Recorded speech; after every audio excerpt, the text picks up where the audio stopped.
बंदगी से हमें तो मतलब है, हम सवाब अज़ाब क्या जाने, किसमें कितना सवाब मिलता है। इश्क वाले हिसाब क्या जाने, एक ही सफ में खड़े हो गए महमूद तो अयाज, न कोई बंदा रहा न कोई बंदा नवाज, न कोई बंदा रहा। बंदा साहिबो मोहताजो गनी एक हुए, बंदा साहिबो मोहताजो गनी एक हुए, तेरे दरबार में पहुँचे तो सभी एक हुए,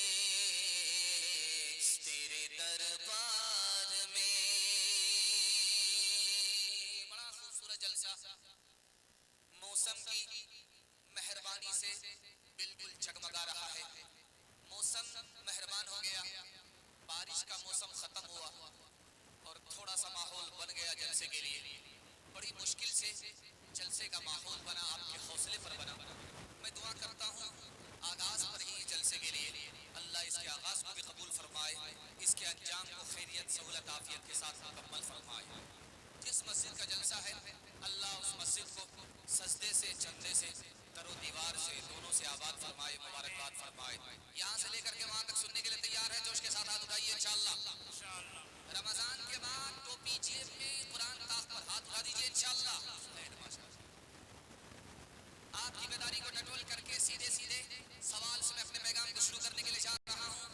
टाइम बिल्कुल कम है, मौसम का खतरा है और आपकी पेशानी चमक रही है। दुआ करता हूँ अल्लाह हमारे सुनाने को, आपके सुनने को बेहद कबूल फरमाए। एक ही सवाल से मैं अपने पैगाम को शुरू करने के लिए जा रहा हूँ। एक ही सवाल, पहला भी आखिरी भी, वो ये कि दिल्ली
हुई 6 साल के अंदर मुकम्मल हुई। जामे मस्जिद को मुकम्मल होने में 6 साल लग गए। जब मस्जिद मुकम्मल हो गई तो शाहजहां ने ऐलान किया, मेरी मस्जिद का इफ्तिताह, मेरी मस्जिद में पहली नमाज वो पढ़ाएगा बालिग होने के बाद जिसकी तहज्जुद की नमाज फौत ना हुई। एक आदमी भी दिल्ली का, पूरे शहर दिल्ली का एक आदमी भी मुसल्ले पर आकर के मस्जिद का इफ्तिताह नहीं कर सका। तो देखा कि अचानक लोगों ने मुंह में गमछा बांध करके, मुंह को छुपा करके एक जवान आया, मुसल्ले पर खड़ा हुआ और दिल्ली की जामे मस्जिद का उसने इफ्तिताह किया, पहली नमाज पढ़ाई। लोग हैरत में पड़ गए, ये कौन जवान है जो अपना चेहरा छुपा करके मस्जिद का इफ्तिताह किया है, मस्जिद का बिस्मिल्लाह किया है, ये कौन जवान है, इसका पता करना चाहिए। लोग पीछे लग गए, वो जवान भागता गया, लोग पीछे गए, वो जवान भागता गया। तो देखा कि वो अपने महल में गया और महल में देखा कि जैसे ही वो कपड़ा उतारा वो खुद शाहजहां बादशाह था जिसने अपनी मस्जिद का इफ्तिताह किया। और वो बादशाह था कि बादशाह होकर के भी बालिग होने के बाद उसकी तहज्जुद की नमाज फौत नहीं हुई। मैं दुआ करता हूं अपनी इस मस्जिद के लिए कि अल्लाह इसको सजदे से आबाद फरमाए, हम सबको बंदगी की तौफीक नसीब फरमाए। इमाम राजी बहुत बड़े आलिम है, दुआ कीजिए अल्लाह उनकी कब्र को नूर से भर दे। उन्होंने बड़े तजर्बे की बात कही कि आप शादी में 30 लाख रुपया खर्च कर दो, शैतान तुम्हारी पीठ ठोक करके कहेगा वाह रे दोस्त क्या काम किया। रोकेगा नहीं, तारीफ करेगा। शैतान तारीफ करेगा, पीठ ठोकेगा, हौसला देगा। लेकिन 10 रुपए खैरात करो, मस्जिद में, मदरसे में गरीबों की मदद के लिए सदका दो, तो एक शैतान नहीं 70 शैतान रास्ता रोकता है, हाथ पकड़ता है। पैसा बचाओ, पैसा खर्च मत करो, पैसा खर्च हो जाएगा, नुकसान हो जाएगा। नुकसान वहां बताता है, शादी के मौके से जब 30 लाख रुपया आदमी पानी की तरफ बहाता है वहां नहीं मना करता, और जहां सदका खैरात करता है, नेकी का काम, नेक काम करता है, वहां शैतान एक नहीं 70 शैतान रास्ता रोकता है। जमीरा का एक आदमी सुन रहा था मसला, वो खड़ा हुआ जोश में, कहा हजरत आप कैसी बात करते हैं, अभी मैं 10,000 की गड्डी खैरात करके आता हूं, देखता हूं कौन शैतान मेरा रास्ता रोकता है। सर उठाया, सीना तान करके गया, घर पहुंचा, संदूक से जब पैसा निकालने लगा तो 10,000 की गड्डी पर उसकी नजर पड़ी। जब उसको निकालने लगा तो पीठ के पीछे बीवी खड़ी हो गई। बोला क्या कर रहे? कहा मसला है, उस पर अमल करना है, मौलवी साहब ने बताया। कहा मौलवी के चक्कर में पड़े हो, तुम्हारा भी इलाज होगा, तुम्हारे मौलवी का भी इलाज होगा।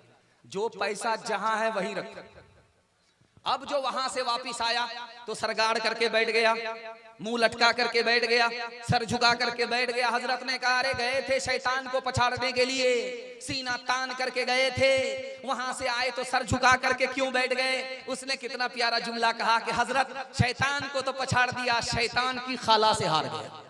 संग मरमर का हो पाया, छत हो टालीदार, छत हो टालीदार, बिजली पंखे की हो सहूलत और हंसी दीवार, और हंसी दीवार।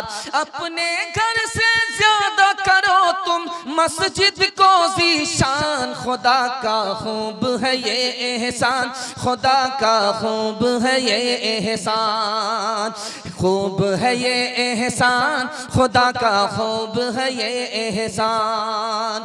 खुश भी रहे इमाम व मौज़िन, कासिर रखना ख्याल, कासिर रखना ख्याल। हस्बे मुनासिब तनख्वाह देकर इनको करना बहाल, इनको करना बहाल।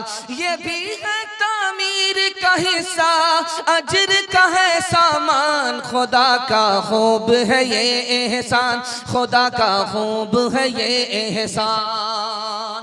बहुत मोहब्बत में आप सुन रहे हैं, मोहब्बत में डूब करके सुन रहे हैं। जहाँ कहीं भी हो, यहाँ जलसागाह में पहुंचे, पिंडाल वाले हजरात जहाँ कहीं भी हो जलसागाह में पहुंचे। जैसा मैंने आपको सुनाया नहीं, उससे बेहतर आपने सुन करके दिखाया। नबी की सीरत के हवाले से आपकी खिदमत में मस्जिद की रोशनी में पैगाम देने के लिए जा रहा हूँ। यहाँ से लेकर के वहां तक सुनने के लिए तैयार हाथ उठाइए इंशाल्लाह। जवानी में शादी, बुढ़ापे में हज, हाथ उठा दीजिए इंशाल्लाह। खैर माशाअल्लाह। बूढ़ा होकर के हज कीजिए, पता चल जाएगा। तवाफ करेंगे पसीना छूट जाएगा। ध्यान से रखिएगा, जल्दी से निकल जाएगा। ये जलसा जब खत्म होगा तो लोग घर लौटेंगे। जब घर लौटेंगे तो कैसे कैसे सोएंगे, कौन सुन्नत के मुताबिक सोएगा, कौन सुन्नत के खिलाफ सोएगा, ये बता रहा हूं मस्जिद के जलसे के हवाले से। ध्यान रखिएगा। अल्लाह मेरे मुताले को ताजा करे, आपके इल्म में अल्लाह इजाफा फरमाए। ध्यान से रखिएगा। जब आदमी जाएगा घर यहां से तो कैसे सोएगा? चित सो जाएगा, सीना ऊपर होगा और पीठ के बल सोएगा, ऐसे सो जाएगा। ये सुन्नत के खिलाफ है। क्यों? जब अखाड़े में पहलवान लड़ते हैं तो जो चार चित हो जाता है वो हार जाता है। नबी ने अपने उम्मती के लिए हारने की हालत को पसंद नहीं किया, जीतने की हालत को पसंद किया। इसलिए चार चित सोना सुन्नत के खिलाफ। दूसरा आदमी कैसे सोएगा? मुंह के बल, पेट के बल सोएगा। पीठ ऊपर, पेट नीचे, मुंह के बल, पेट के बल सोएगा। जैसे सांप चलता है उसी तरह वो सोएगा। ये भी सुन्नत के खिलाफ है। क्यों? जहन्नम में जाने की यही हालत होगी। जिसको भी जहन्नम में ले जाया जाएगा, जहन्नमी को, तो मुंह के बल घिसेट करके ले जाया जाएगा। अल्लाह के नबी ने अपने उम्मती के लिए जहन्नमी की हालत को पसंद नहीं किया, जन्नती की हालत को पसंद किया। इसलिए ये भी सुन्नत के खिलाफ। तीसरा तरीका रह गया, कैसे सोएगा? करवट सोएगा, बाईं करवट पर लेटेगा और बाईं करवट में दिल है, उसी पहलू पर सोएगा। जब दिल को दबा करके सोएगा तो दबा करके नींद आएगी, आंख भी बंद हो जाएगी, कान भी बंद हो जाएंगे, कोई आवाज कान में नहीं पहुंचेगी, आजान गुजर जाएगी, आजान कान में नहीं पहुंचेगी। इसलिए सुन्नत के खिलाफ। एक ही तरीका रह गया सोने का जो सुन्नत के मुताबिक है। क्या है? करवट पर लेटना है, दाईं करवट पर लेटना है। जब आदमी दाईं करवट पर लेटता है तो दिल लटक जाता है। दाईं करवट पर सोया, दिल लटक गया। अब जब दिल लटकता है तो आंख सोती है, कान खुले रहते हैं। अब जब आजान आती है तो कान में पहुंचती है। इसलिए सुन्नत के मुताबिक है। सुभान अल्लाह। पूरी बस्ती में आदमी नमाज पढ़ता था, मगर एक दर्जी था वो नमाज नहीं पढ़ता था। बस्ती के आलिम ने उसे बुलाया, कहा रे सारी बस्ती के लोग नमाज पढ़ते हैं, पांचों वक्त नमाज पढ़ने के लिए मस्जिद में आते हैं, तुम एक वक्त में भी नहीं आते हो। जुमा की बात तो छोड़ो, जुमा में भी नहीं आते हो, क्या वजह है? तुम मुसलमान नहीं हो? कहा मुसलमान हैं, मेरा काम सिलाई का है। अगर हर वक्त में नमाज पढ़ने के लिए हर टाइम में जाऊंगा, मेरे एक एक पैसे का नुकसान है। 5 टाइम में मेरे 5 पैसे का नुकसान है। तो उस आलिम दीन ने उसको तसल्ली दिया कि तू घबराते क्यों हो, हर महीने में 5 पैसा मैं दे दिया करूंगा, अपनी तनख्वाह से दे दूंगा, तुम पाबंदी से नमाज पढ़ो। नमाज पढ़ने लगा। जब महीना मुकम्मल हो गया तो आया इमाम साहब के पास, इमाम साहब पैसा दो। कहा वो तो मैंने ऐसे ही कह दिया था, तुम्हारी तसल्ली के लिए, तुम्हारे शौक के लिए कह दिया था। तो ये बोला कि इमाम साहब आप बेवकूफ मत समझो, मैंने भी वैसे ही नमाज पढ़ लिया बगैर वुजू के। नबी आते रहे आखिर में नबियों के इमाम आए, वो दुनिया में खुदा का आखिरी पैगाम ले आए। झुकाने आए बंदों की जबी अल्लाह के दर पर, सिखाने आदमी को आदमी का एहतराम आए। वो आए जब तो अज़मत बढ़ गई दुनिया में इंसान की। वो आए जब तो अज़मत बढ़ गई दुनिया में इंसान की। वो आए जब तो बंदों को फरिश्तों के सलाम आए। बड़ा खूबसूरत जलसा देखते ही देखते गुजर रहा है। मैं दुआ करता हूँ अल्लाह बच्चों को जो इस जलसे में शरीक हैं, अल्लाह उन बच्चों को इल्म और अमल अखलाक की दौलत से माला माल फरमाए। यहाँ से लेकर के वहां तक सुनने के लिए तैयार हाथ उठाइए इंशाअल्लाह। अपना बच्चा स्कूल में, दूसरे का बच्चा मदरसे में, हाथ उठाइए इंशाअल्लाह। खैर माशाअल्लाह। जोर का झटका थोड़ा धीरे धीरे, थोड़ा थोड़ा धीरे धीरे लग रहा है। महसूस हो रहा है जैसा दाल चावल आपका वैसा मेरा फातिहा। ध्यान से रखिएगा, जल्दी से निकल जाएगा। जुमा का दिन जब होता है तो 3 तरह के बच्चे मस्जिद में आते हैं। 3 तरह के बच्चे मस्जिद में आते हैं। एक बच्चे का मस्जिद में आना हराम है। बच्चा तो गुनहगार नहीं होगा, लाने वाला गुनहगार। दूसरा बच्चा आना जायज तो है लेकिन बेहतर नहीं। तीसरा बच्चा लाना वाजिब है। उस बच्चे को नहीं लाएंगे तो लाने वाले, ना लाने वाले गुनहगार। 3 तरह के बच्चे मस्जिद में आते हैं। एक बच्चे का लाना गुनाह है, नहीं ला सकते, लाते हैं तो गुनहगार होंगे।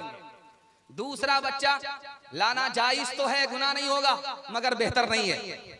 तीसरा बच्चा उसका लाना वाजिब है, नहीं लाएंगे तो गुनहगार होंगे, लाना पड़ेगा।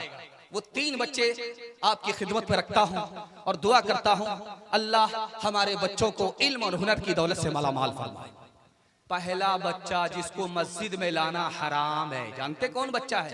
जिसकी उम्र 7 साल नहीं है, 6 साल नहीं है। 6 साल 7 साल से नीचे का बच्चा मस्जिद में लाना हराम है। बच्चा तो गुनहगार नहीं होगा लेकिन जो लेकर के उसको आया है वो गुनहगार होगा। दूसरा बच्चा है मस्जिद में लाना तो जायज है लेकिन बेहतर नहीं है। बच्चा बाप के साथ खड़ा है तो इंसान है, और बाप की सफ से निकल करके बच्चों की सफ में गया तो शैतान है। ऐसे बच्चे को लाना जायज तो है लेकिन बेहतर नहीं। तीसरा बच्चा है जो अपने घर को अपना घर समझता है, खुदा के घर को खुदा का घर समझता है। 7 साल 8 साल 9 साल उम्र हो गई उसकी, उसको मस्जिद में लाना वाजिब है। जब आप लाएंगे नहीं तो बच्चे की आदत बनेगी नहीं। जब नमाज की आदत बचपन में बनी नहीं तो 55 तक बनेगी नहीं। इसलिए ऐसे बच्चे को मस्जिद में लाना वाजिब है। जो मस्जिद को अल्लाह का घर समझता है उसको नहीं लाएंगे, आदत नहीं बनेगी। जब आदत नहीं बनेगी तो 55 तक आदत नहीं रहेगी। एक खास बात आपकी खिदमत पे रखता हूं, ध्यान से उसको रखिएगा, जल्दी से निकल जाएगा। मैं हाथ जोड़ करके आपसे एक फरियाद करता हूं, आप अपने बच्चे को स्कूल में जरूर पढ़ाइए, लेकिन उससे पहले मदरसा और मकतब की तालीम दिलाकर मुसलमान बनाइए। अगर आपका बच्चा स्कूल गया मुसलमान नहीं बना, ईमान की दौलत से महरूम हो जाएगा। जब ईमान बचा तो सब कुछ बच गया, जब ईमान चला गया तो सब कुछ चला गया। रास्ते पर बाप खड़ा खड़ा पेशाब कर रहा है तो बेटा बोला अब्बा क्या हो रहा? कहा तरक्की है, हमसे बढ़ करके तुम तरक्की करके दिखाओ। अगले दिन वही लड़का बांस लगा करके छत पर चढ़ गया, वहां से पेशाब कर। बाप बोला ये बदतमीजी है। बेटा बोला बदतमीजी नहीं है, ये आपसे बढ़ करके मैंने तरक्की की। सो जा मेरी आंख के तारे, सो जा मेरे लाल, सो जा मेरी आंख के तारे, सो जा मेरे लाल। दुनिया ने फैला रखे हैं हिर्सो हवस के जाल, सो जा मेरी आंख के तारे, सो जा मेरे लाल। हो के जवां बातिल की खेती, को कर दे बर्बाद, दुनिया में भी शाद रहे तो उक़बा में भी शाद। सूरज के मानिंद दरख्शां हो तेरा इक़बाल, सो जा मेरी आँख के तारे, सो जा मेरे लाल। बहुत अच्छा आपने सुन करके दिखाया, मोहब्बत में डूब करके सुना। मैं आपका मेहमान और आप हमारे मेजबान। आपने सुनने का हक अदा किया, मैं सुनाने का हक अदा तो नहीं कर सका, लेकिन आपको दिल से दुआ देता हूं, अल्लाह आपके बच्चे को इंसान भी बनाए, मुसलमान भी बनाए। कुर्बानी का दूसरा दिन है, इसके बाद अगला जो दिन है वो तीसरा दिन है, उसके बाद कुर्बानी का दिन खत्म है। एक राज आपकी खिदमत में रखता हूं, अल्लाह से दुआ करता हूं अल्लाह हमारी कुर्बानी को कबूल फरमाए और बार बार कुर्बानी की हम सबको तौफीक नसीब फरमाए। इस साल की कुर्बानी अगले साल हाथ उठाइए इंशाअल्लाह। खैर माशाअल्लाह, आप लोग कहां हैं हमको समझ में आ रहा है। जब तक मैं कुर्सी नहीं छोड़ूंगा आपका पीछा छोड़ नहीं सकता। जोहर की नमाज हम लोग पढ़ते हैं, आज पढ़ रहे हैं, लेकिन इस धरती पर सबसे पहले जोहर की नमाज किसने पढ़ी है? इस धरती पर रुए जमीन पर सबसे पहले जोहर की नमाज 4 रकात 4 मकसद के लिए किसने पढ़ी है, वो मुताला आपकी खिदमत में रखता हूं और दुआ करता हूं अल्लाह हम सबको हर बार जोहर की नमाज पढ़ने की तौफीक नसीब फरमाए। ध्यान से रखिएगा, इस धरती पर सबसे पहले जोहर की नमाज किसने पढ़ी? हजरत इब्राहिम अलैहिस्सलाम ने पढ़ी। इस धरती पर सबसे पहले जोहर की नमाज हजरत इब्राहिम अलैहिस्सलाम ने पढ़ी। जो आज जोहर की नमाज पढ़ रहा वो इब्राहिम की सुन्नत अदा कर रहा है। इब्राहिम अलैहिस्सलाम ने 4 मकसद के लिए 4 रकात नमाज पढ़ी, जोहर की नमाज पढ़ी। पहली रकात पढ़ी कि मुश्किल इम्तिहान से अल्लाह ने निकाल दिया, इस खुशी में पहली रकात नमाज पढ़ी, जोहर की नमाज पढ़ी। दूसरी रकात किस मकसद के लिए पढ़ी? ख्वाब देखा कि अल्लाह कह रहा है बेटे को कुर्बान करो। उठ करके बेटे से पूछा कि बेटा क्या तुम राह खुदा में कुर्बान होने के लिए तैयार हो? बेटा कहता है सुभान अल्लाह, बाप अब्बा जान मैं तैयार हूं, आप देर मत कीजिए, मैं राह खुदा में कुर्बान होने के लिए तैयार हूं। बेटा तैयार हो गया, इस खुशी में दूसरी रकात नमाज पढ़ी। अच्छा, बेटे की जान बच गई, मेढा जन्नत से आया, बेटे की जान बच गई, बेटे की जान के बदले मेढा कुर्बान हो गया, इस खुशी में तीसरी रकात नमाज पढ़ी। और चौथी रकात जोहर की नमाज हजरत इब्राहिम अलैहिस्सलाम ने किस मकसद के लिए पढ़ी? आपका दिल खुश हो जाएगा। खुदा ने खुद ही कह दिया, इब्राहिम मैंने जो ख्वाब तुम्हें दिखाया तुमने उसको सच्चा करके दिखा दिया। सुभान अल्लाह, इस खुशी में चौथी रकात नमाज पढ़ी।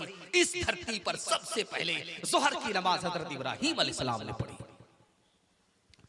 बस्ती में मालदार था, बहुत बड़ा मालदार, पैसे वाला, पैसा इतना कि गिन नहीं सकता, लेकिन उसका रिकॉर्ड था, किसी साल कुर्बानी नहीं करता था।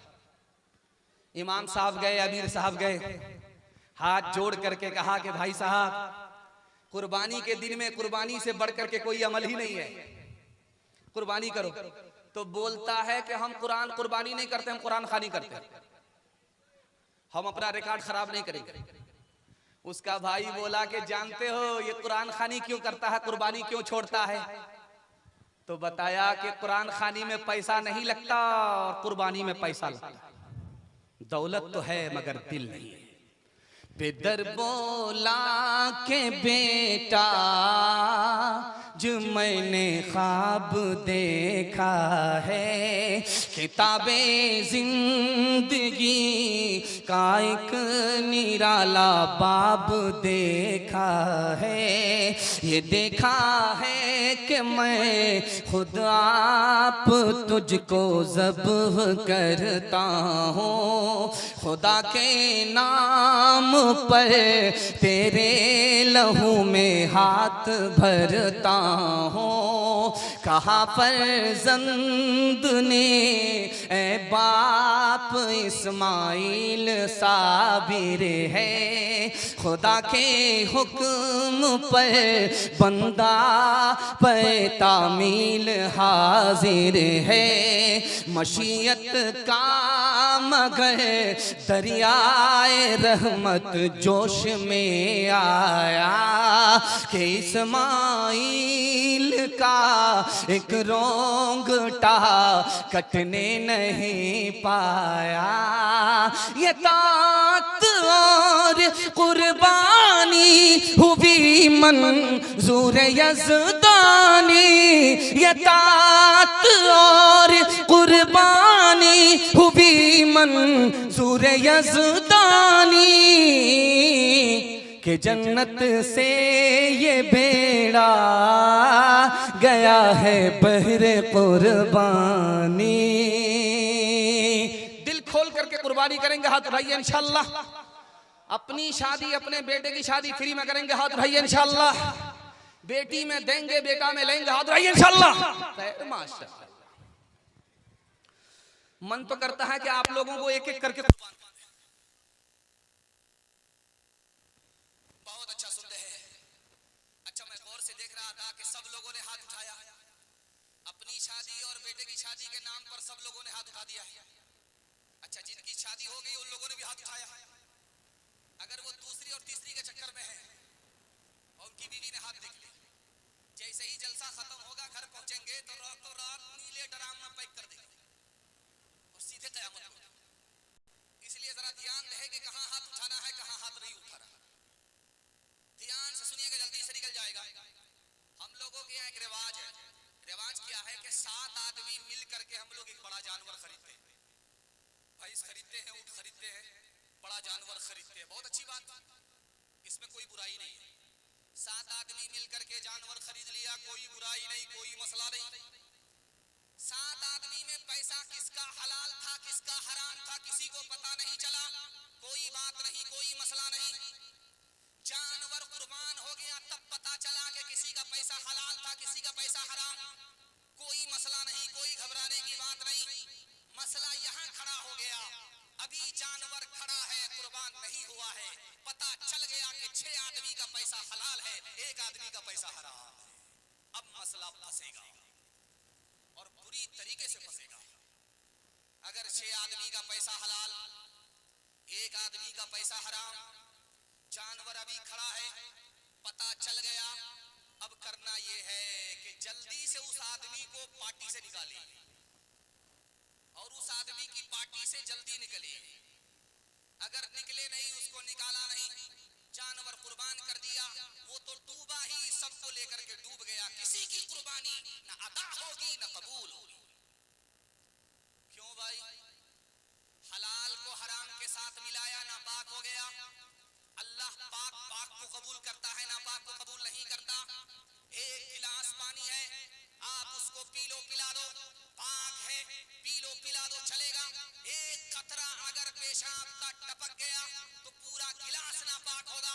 जानवर की जान एक ही है, जब एक तरफ से नापाक होगा तो सब तरफ से नापाक होगा, और नापाक को अल्लाह पाक कबूल नहीं करता।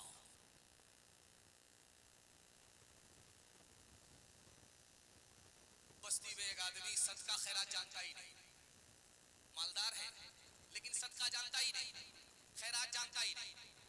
मरने लगा तो पांव ऐसे फैला दिया जैसे ज़बा होने के बाद बकरी फैलाती, और मरने का वक्त जब आया तो आंख ऐसे फाड़ फाड़ करके आसमान को देख रहा जैसे बेहोश आदमी।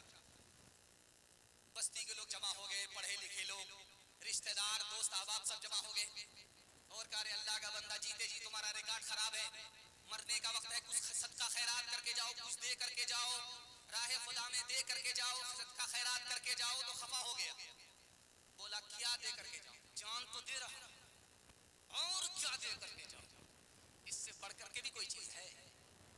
जिस मंजिल की तुझको लगन है, उस मंजिल की राह कठिन है, उस मंजिल तक इश्क ही जाए, अक्ल बेचारी खस्ता तन है, फिक्र वहाँ मासूम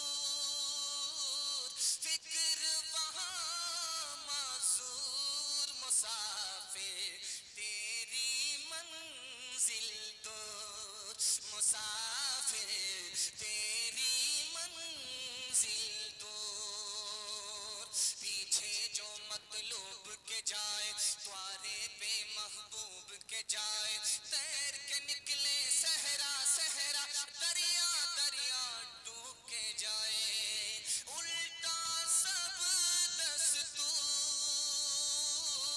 उल्टा सब दस्तूर, मुसाफिर तेरी मंजिल दूर, मुसाफिर तेरी मंजिल दूर।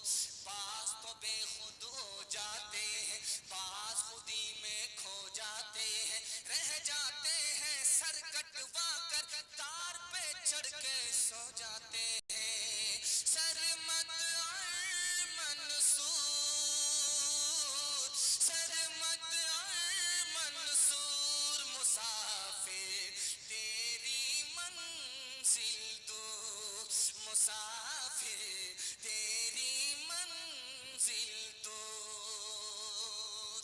मसनद रसूल पर बैठ करके आपको मैं गारंटी दे रहा हूं, दुनिया पीछे होगी, आपके जेब में पैसा होगा, हाथ पर भी पैसा होगा, पैसा खत्म नहीं होगा। आप तजर्बा कीजिए, 2026 कर रहा है, 27 तक आप फेल नहीं हो सकते। दुनिया पीछे होगी, दुनिया आपको पीछे नहीं कर सकती, लेकिन इसके लिए आपको सिर्फ दो काम करने हैं। करेंगे? हाथ उठाइए इंशाअल्लाह। पहला काम, हलाल कमाइए। हराम कमाते हैं तो मैं गारंटी वापस ले रहा हूं। हलाल कमा करके दिखाइए, पहला काम। और दूसरा काम, हिसाब से खर्च कीजिए।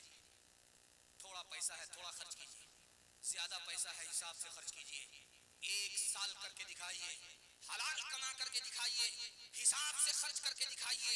हाथ पर भी पैसा होगा, जेब में भी पैसा होगा, घर में भी पैसा होगा, जरूरत खत्म हो जाएगी, पैसा खत्म नहीं होगा। दुनिया पीछे होगी, दुनिया आपको पीछे नहीं कर सकती।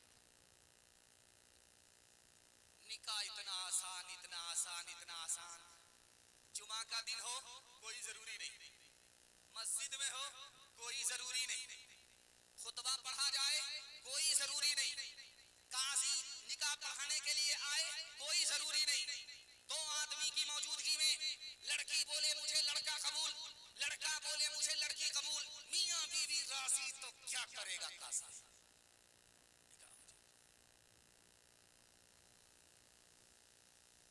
ये तो कुर्सी है, आप देख रहे, मैं बैठा हूं, मेरी पगड़ी वाइट है, लेकिन जो नौशाद बाबू होते हैं जो कुर्सी पर बैठते हैं निकाह के लिए, उनकी पगड़ी लाल होती है। और वो बैठता कैसे है आपको हैरत होगी, हाथ में उसके रुमाल होता है, वो बैठता कैसे है आप हैरत से देखेंगे। और जिस जिस नौशा को आपने देखा होगा तो देखा होगा, मुंह पर रुमाल होता है और मुंह पर रुमाल रख करके हंसता भी है, क्योंकि पूरा घोटाला करके बैठा है। जब लड़की रुखसत होने लगती है शाम के टाइम में, भोज भात खा लेते हैं, निकाह हो जाता है, तो लड़की रुखसत होने वाली होती है, तो इधर से रोने की आवाज आती है, उधर से रोने की आवाज आती है, इधर से रोने की आवाज आती है, माँ भी रो रही है, बाप भी रो रहे हैं, नाना नाना ना दादा दादी पूरा खानदान रो रहा, कयामत बरपा है। 18 साल जिस लड़की को पोस करके जवान किया, आज उसको जुदा कर रहे हैं और हमेशा के लिए जुदा हो रही है। इस घर से उसका कोई वास्ता नहीं रहेगा, एक मेहमान की तरह वास्ता रहेगा। उसका घर, असल घर ससुराल का घर होगा। जब लड़की जुदा होती है उसका भी कलेजा मुंह को आता है, घर के रिश्तेदार भी रोते हैं, कयामत बरपा। यहां तक के मगरमच्छ के आंसू बाराती भी बार है, मगर एक आदमी हंस रहा है, छोटा बच्चा देख रहा है। बाप से बोला, अब्बा लड़की रुखसत हो रही है, सब लोग रो रहे, मगर एक आदमी हंस रहा है। बाप हैरत से बोला, अरे वो कौन मनहूस है जो इस वक्त रो रहा, हंस रहा है? बोला, हुजूर वो जो मुंह पर रुमाल रख करके नौशा बाबू हंस रहे। बोला कि अच्छा ये हंस रहा है, बेटा घबराना नहीं, अभी तो हम लोगों की बारी, हम लोग रो रहे हैं, जिंदगी भर इसी बदनसीब को रोना है, इसलिए हंस रहा है। हमारा तो ये हाल अब हो गया है, हकीकत बहुत कम, दिखावट ज्यादा, कोई चीज असली तो मिलती कहाँ है,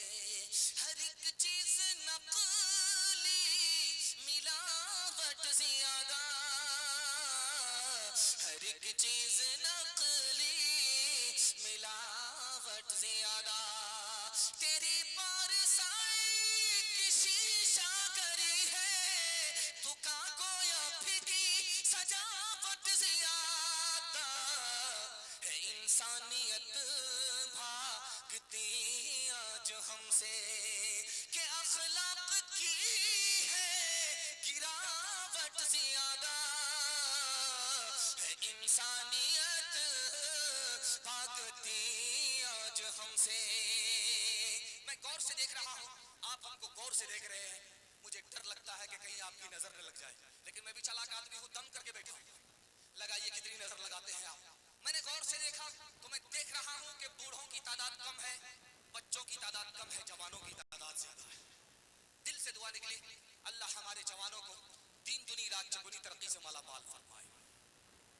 बड़ी तादाद में हमारे जवान हैं। जवान के हवाले से मैं पैगाम देने के लिए जा रहा हूं। हमारे जवान सुनने के लिए तैयार है, हाथ उठाइए। इंशाअल्लाह हिम्मत से आगे बढ़ेंगे और मेहनत करेंगे। आदमी दो तरह से थकता है, काम से भी थकता है, आराम से भी थकता है। थकता मगर दोनों है, लेकिन दोनों में फर्क क्या है आसमान जमीन का दिखाने के लिए। जो काम से थकता है वो मालदार होता है, तंदुरुस्त होता है, और जो आराम से थकता है वो बीमार पड़ता है और गरीब होता है।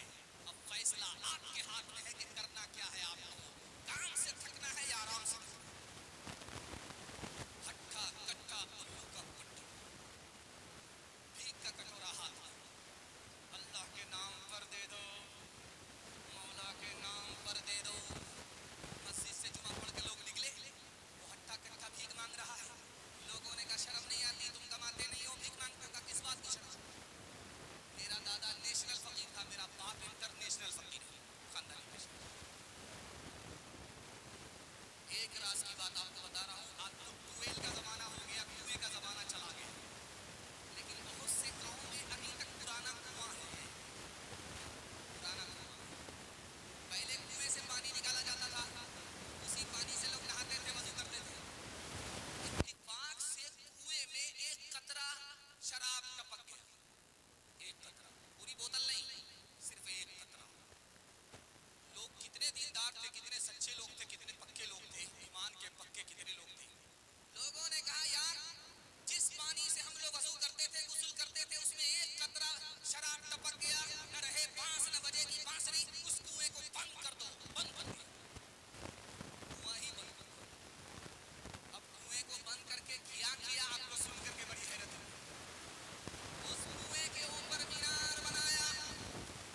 मीनार इसलिए बनाया कि उस पर चढ़ करके आजान देंगे, आजान की आवाज से पूरी बस्ती गूंज उठेगी। मस्जिद में मीनार से आजान की सदा से पूरी आबादी गूंज उठेगी। इस मकसद के लिए उस कुएं पर मीनार बनाया। हजरत अली जिंदा था, फतवा दिया कि जब तक मैं जिंदा रहूंगा इस मीनार पर चढ़ करके एक आजान भी नहीं दे सकता। एक कतरा दारू की वजह से, जब एक कतरे दारू की नहुसत का ये हाल है, तो पूरी बोतल हलक के नीचे उतारने की नहुसत का हाल था। अच्छा, दारू पीने के बाद आदमी मुकम्मल बर्बाद हो जाता है, दीन से भी दुनिया से। कैसे? आंख से कुछ हटा, ध्यान से उसको सुनिएगा। एक किताब है, उसका नाम है रूहुल बयान। उस किताब में लिखा कि एक बोतल दारू चढ़ा लिया, हलक के नीचे दारू आई, ऊपर चढ़ करके नशा आया, वो अपने ही चुल्लू में पेशाब कर दिया।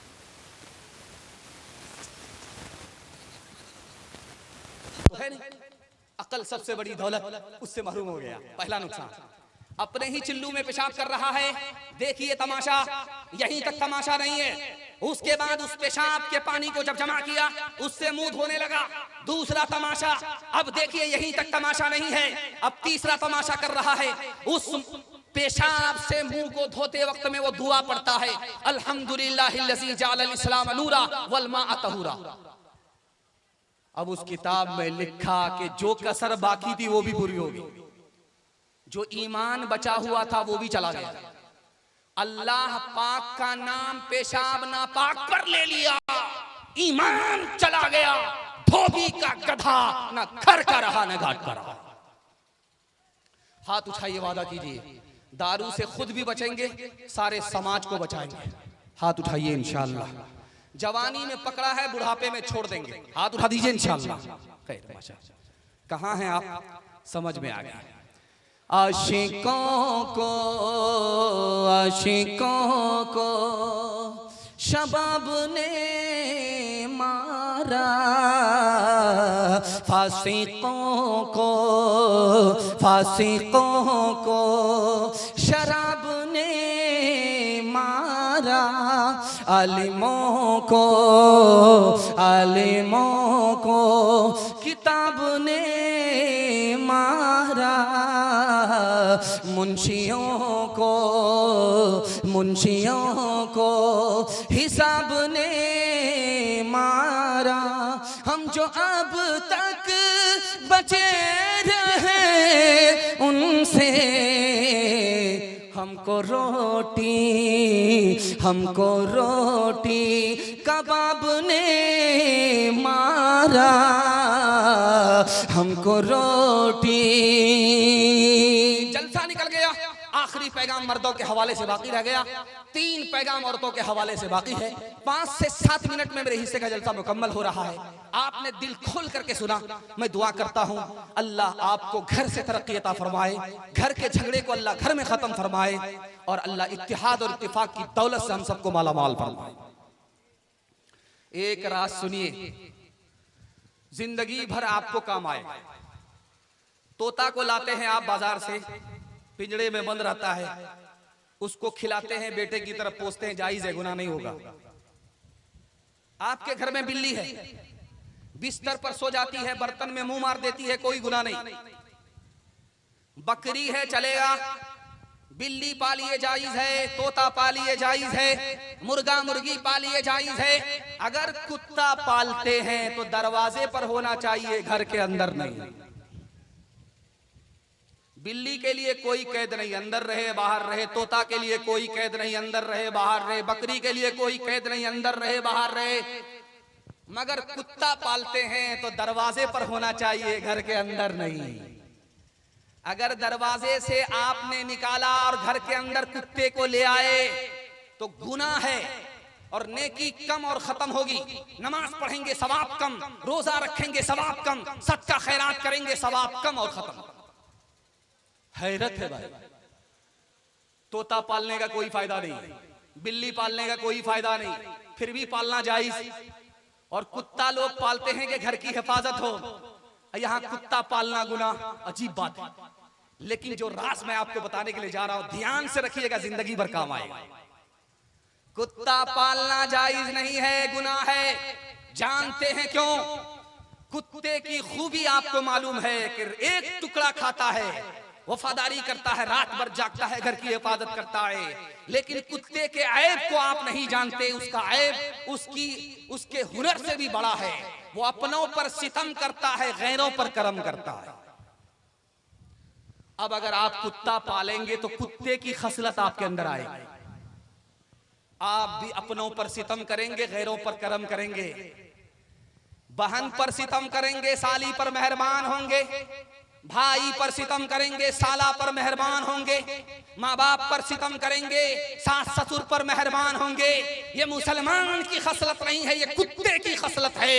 न रहे बांस न बजेगी बांसुरी, सब पाल सकते हो, घर के अंदर कुत्ता नहीं पाल सकते। कल का दिन बकरीद का दिन था, बारिश नहीं हुई थी, लोग मस्जिद में नमाज नहीं पढ़े, सब लोग ईदगाह में नमाज पढ़े। लेकिन आपने देखा ईदगाह में हुआ क्या? हर जगह हुआ। क्या हुआ बता रहा, आंख से पट्टी हटा रहा। घर के झगड़े को घर के खत्म कीजिए, मैं गारंटी देता हूं कल से आपकी तरक्की होगी। घर का झगड़ा अगर घर में खत्म नहीं हुआ, बार सोई अदालत में गया, मैं लिख करके दे रहा हूं, कयामत तो आ जाएगी, आपको तरक्की नहीं। ध्यान से रखिएगा, जल्दी से निकल जाएगा। ईदगाह में जब नमाज खत्म हुई तो क्या हुआ था? लोग सीना से सीना लगा रहे थे, गले से गले मिल रहे थे। मैं इस पर बहस नहीं करूंगा कि ये सुन्नत है कि बिदअत है, मैं ये बताऊंगा कि इसका फायदा है कि नहीं है, ये बताऊंगा। और जब सीना से सीना मिलते हैं लोग 3 बार के बाद ही सांस लेते हैं। ऐसा महसूस होता है पत्थर पत्थर से टकरा रहा। और जब गले से गले लोग मिलते हैं तो ऐसा लगता है कि 3 बार के बाद ही सांस लेंगे, और वो आदमी डरता है कि कहीं ये फांसी के फंदे पर न चढ़ा जाए। आपने गले से गला लगाया, सीने से सीना लगाया, इसका फायदा होगा। मैं बता रहा हूं, अगर सीने में कीना है, हसद है, दुश्मनी है, तो 1 लाख मर्तबा भी सीने से सीना लगाइए, एक आने का फायदा नहीं। बस्ती में कुआं होता था, खुला होता था, जानवर गिर जाता था, मर जाता था। कुत्ता गिर गया, मर गया। लोग आए मसला पूछने के लिए कि अब कुआं पाक कैसे होगा। तो मौलाना ने मसला बताया कि कुएं का सारा पानी निकाल दो और गिलास में पानी लेकर के आओ, दिखाओ, मैं चेक करके बता दूंगा कि कुआं पाक हुआ कि नहीं। गिलास में पानी लेकर के आए तो उसमें बाल नजर आ रहा। मौलाना ने कहा ये बाल क्यों नजर आ रहा, ये किसका बाल है? का कुत्ते का बाल है। का कुत्ता नहीं निकालेगा। आपने कहा था कुत्ता निकालने के लिए? आपने कहा था पानी निकालने के लिए, हमने पानी निकाला। आप कुत्ता निकालने के लिए बोलते तब ना कुत्ता निकालते। तो हजरत ने कहा रे बेवकूफ, कुत्ता अगर नहीं निकला 1 लाख मर्तबा भी पानी निकालो, पानी पाक नहीं होगा।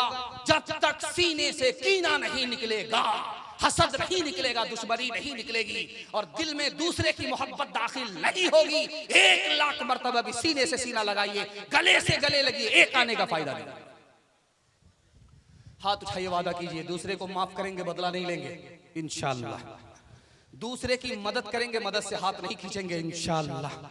दूसरे से मोहब्बत करेंगे, नफरत नहीं करेंगे। हाथ उठाइए इंशाअल्लाह। दामाद बेटी का झगड़ा, दामाद सीधा जेल, हाथ उठा दीजिए इंशाअल्लाह।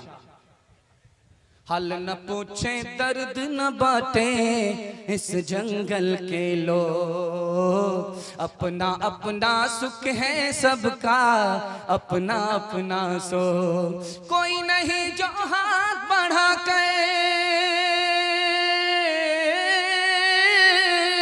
कोई नहीं जो हाथ बढ़ा के गिरतों को ले थाम। बाहर से चुप चुप लगता है, अंदर है कोहराम। बाहर से चुप चुप लगता है, अंदर है कोहराम। दीवारों के इस जंगल में भटक रहे इंसान, अपने अपने उलझे दामन झटक रहे इंसान। अपनी बीती छोड़ के आए,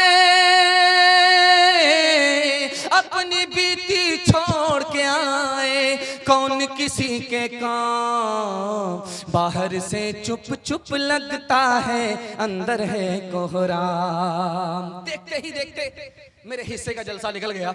5 मिनट का जलसा मेरे हिस्से का बाकी है, और अजीम मुकर्रिर, अजीम मेहमान, बल्कि मेहमान खुसूसी तशरीफ ला रहे हैं। उनके वास्ते में माहौल बनाने के लिए आया था।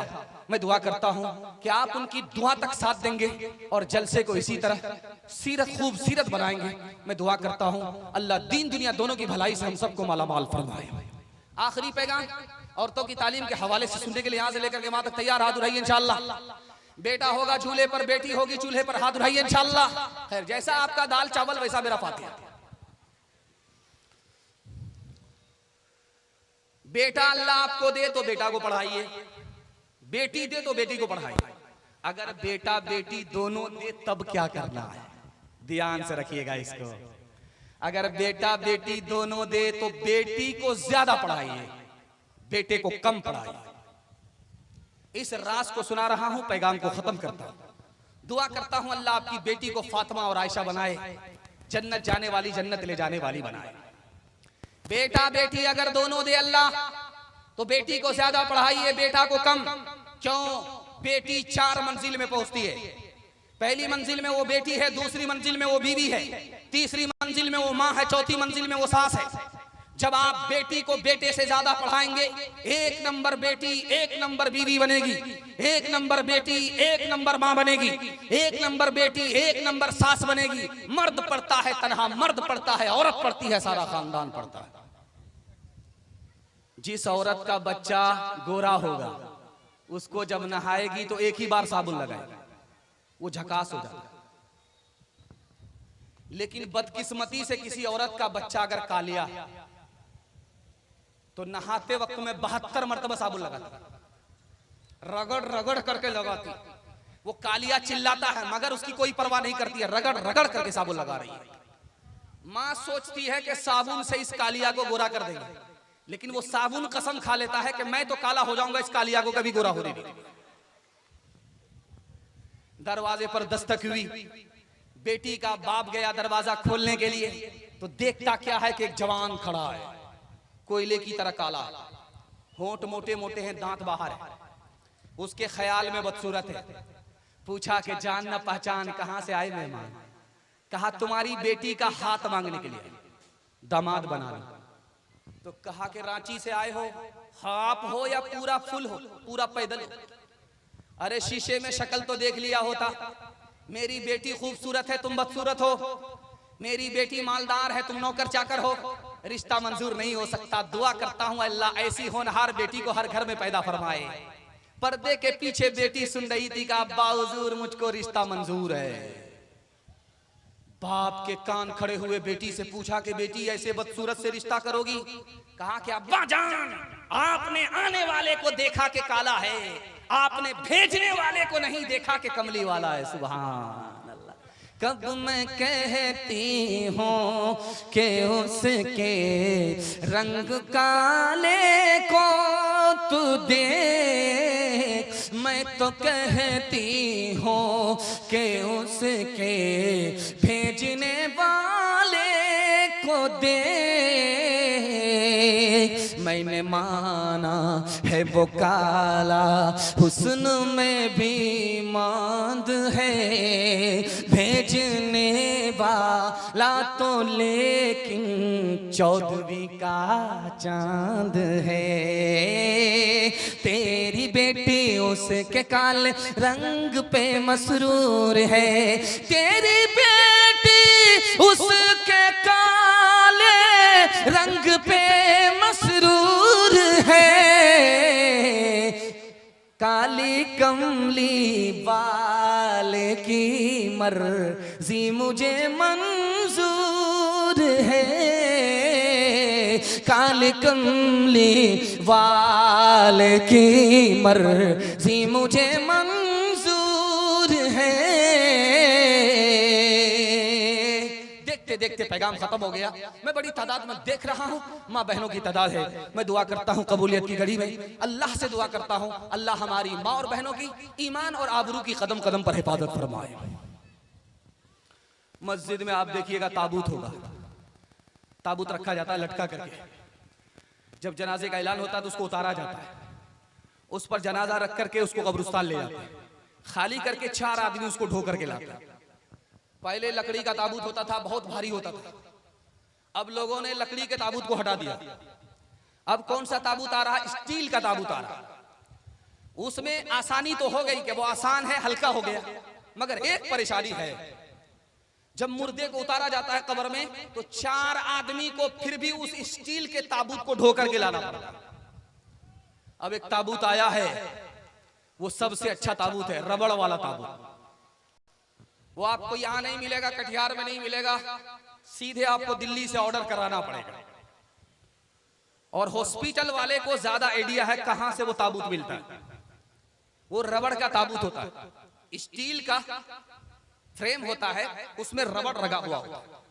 उसका फायदा क्या है कि जब उसको आप लेकर के मुर्दे को जाएंगे और जब मुर्दे को कब्र में उतार करके उसको लाएंगे तो 4 आदमी को ढो करके लाने की जरूरत नहीं, उसको तोड़ दीजिए, एक ही आदमी हाथ में उठा करके ले।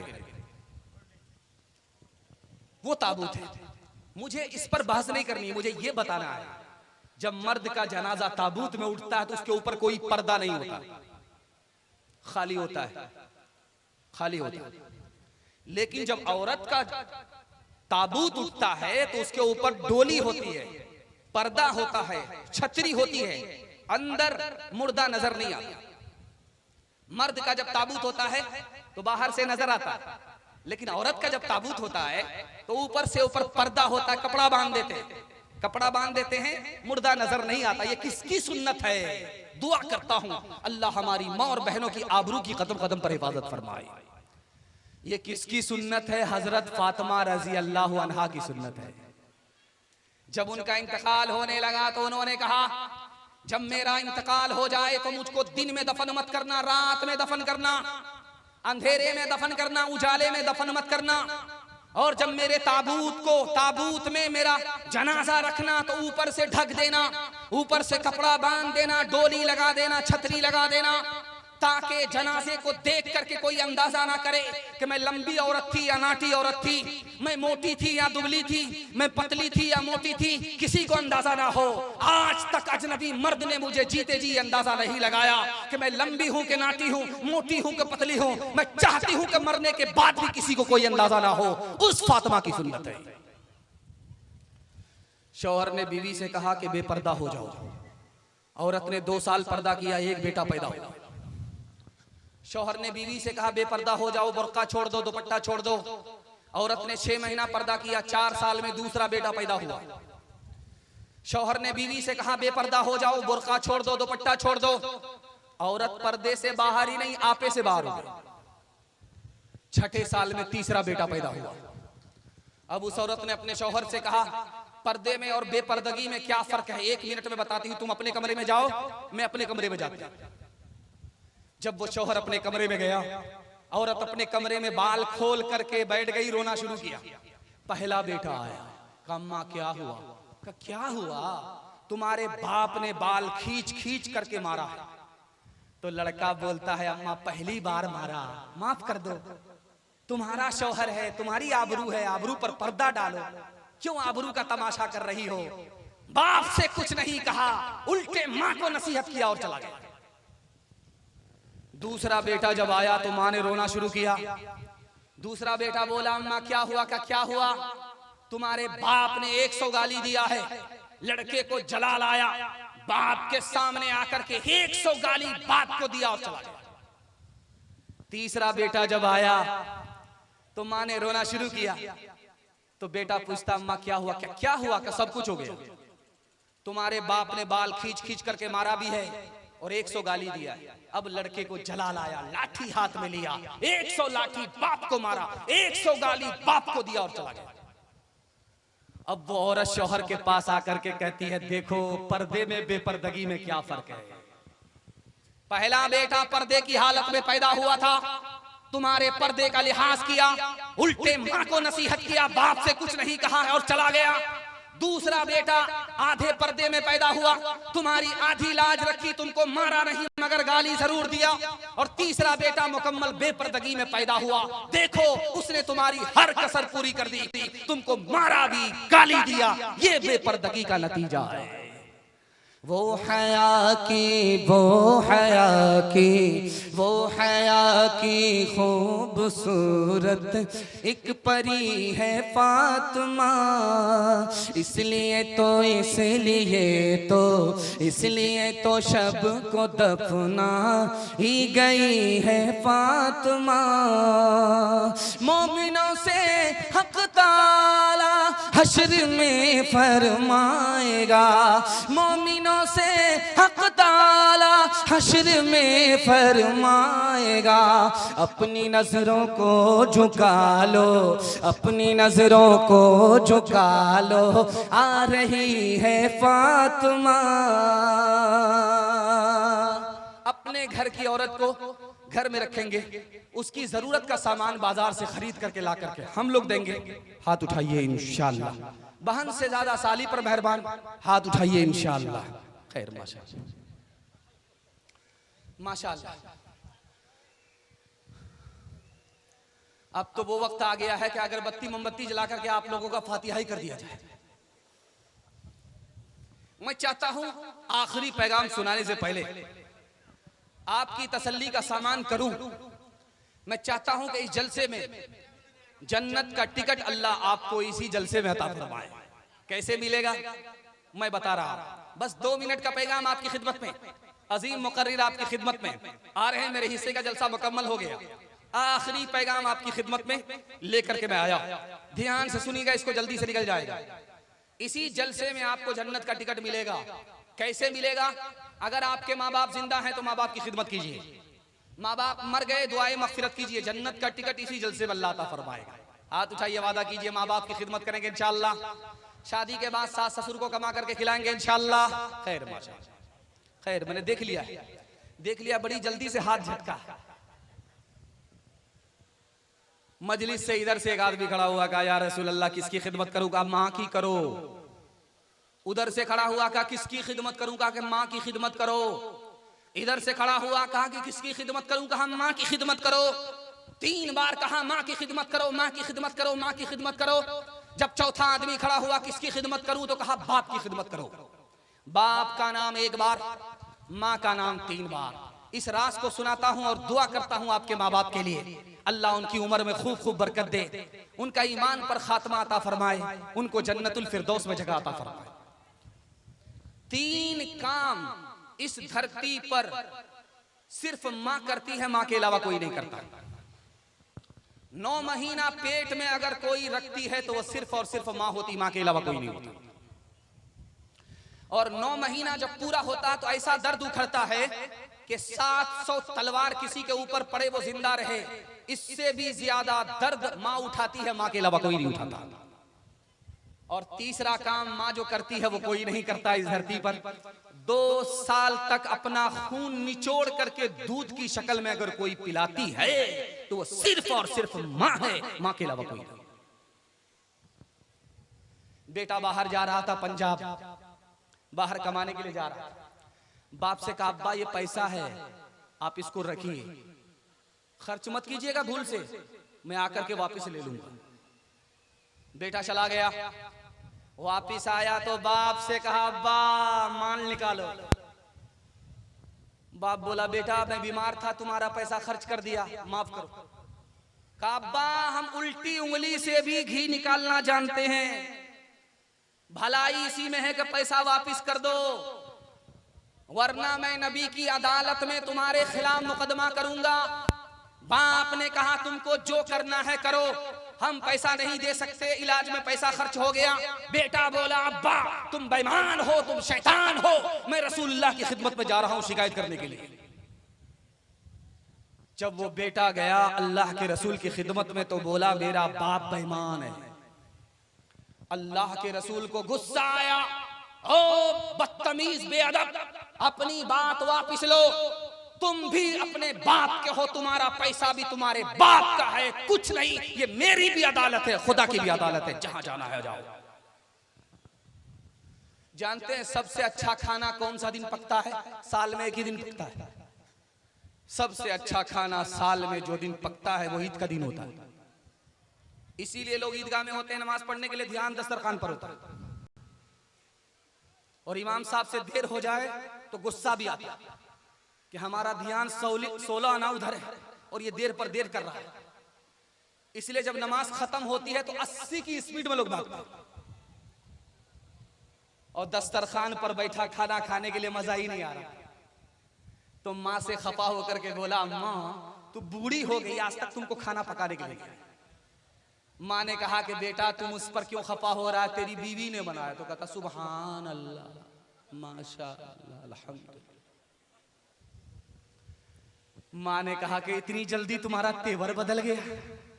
कहा अम्मा इतना मजा आया कि जिंदगी में पहली बार ऐसा मजा आया।